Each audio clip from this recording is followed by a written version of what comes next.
వెళ్లాల్సిన భక్తులందరూ ఎంట్రీ మార్గం నుంచి వెళ్ళారు. సుమారుగా 11 గంటల 30 నిమిషాలకి, ఎందుకంటే 12ంటికి గుడి ఉయ్యాలి కనుక ఎంట్రీ మార్గం అనేది మూసేస్తాం జరిగింది. సో లోపలున్న భక్తులందరూ దర్శించుకొని బయటికి వస్తున్నారు. బయట ఉన్నవారు మళ్ళీ సాయంత్రం వరకు ఉండాలని కొంతమంది లోపలికి వెళ్ళాలనుకున్నప్పుడు ఒకే మార్గం ఉండే గల అక్కడ తోపులాట జరిగింది. దాంట్లో ముందల పైన ఉన్నవారు, అంటే మెట్లు పై మెట్లో ఉన్నవారు ఒక్కొక్కరు పడతా వచ్చి కింద వరకు అందరు పడ్డారు.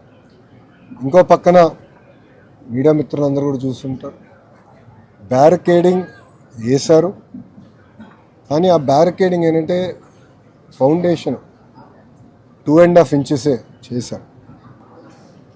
గౌరవ ముఖ్యమంత్రి గారి ఆదేశాల మేరకు చనిపోయిన ప్రతి కుటుంబానికి 15 లక్షల రూపాయలు ప్రభుత్వం తరపున ఆర్థిక సహాయం అందిస్తాం జరుగుతుంది.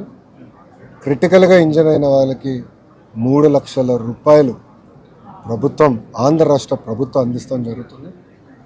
ఈ ఘటన జరిగిన వెంటనే ప్రధానమంత్రి కార్యాలయాన్ని కూడా వివరాలు తెలియజేస్తాం జరిగింది. వాళ్ళు కూడా ఫోన్ చేసి ఏం జరిగింది, ఎలా జరిగిందని కనుక్కుంటాం జరిగింది.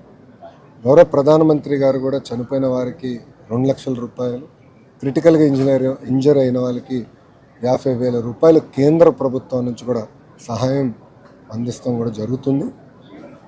అంతేకాకుండా చనిపోయిన వారిలో 3 తెలుగుదేశం పార్టీ సభ్యులు. సో మాకు కూడా ప్రమాద బీమా కార్యక్రమం ఉంది కనుక ఆ ప్రోగ్రాం ద్వారా ఆ కుటుంబానికి అదనంగా పార్టీ నుంచి 5 లక్షల రూపాయలు ఆ కుటుంబం కూడా అందిస్తాం జరుగుతుంది.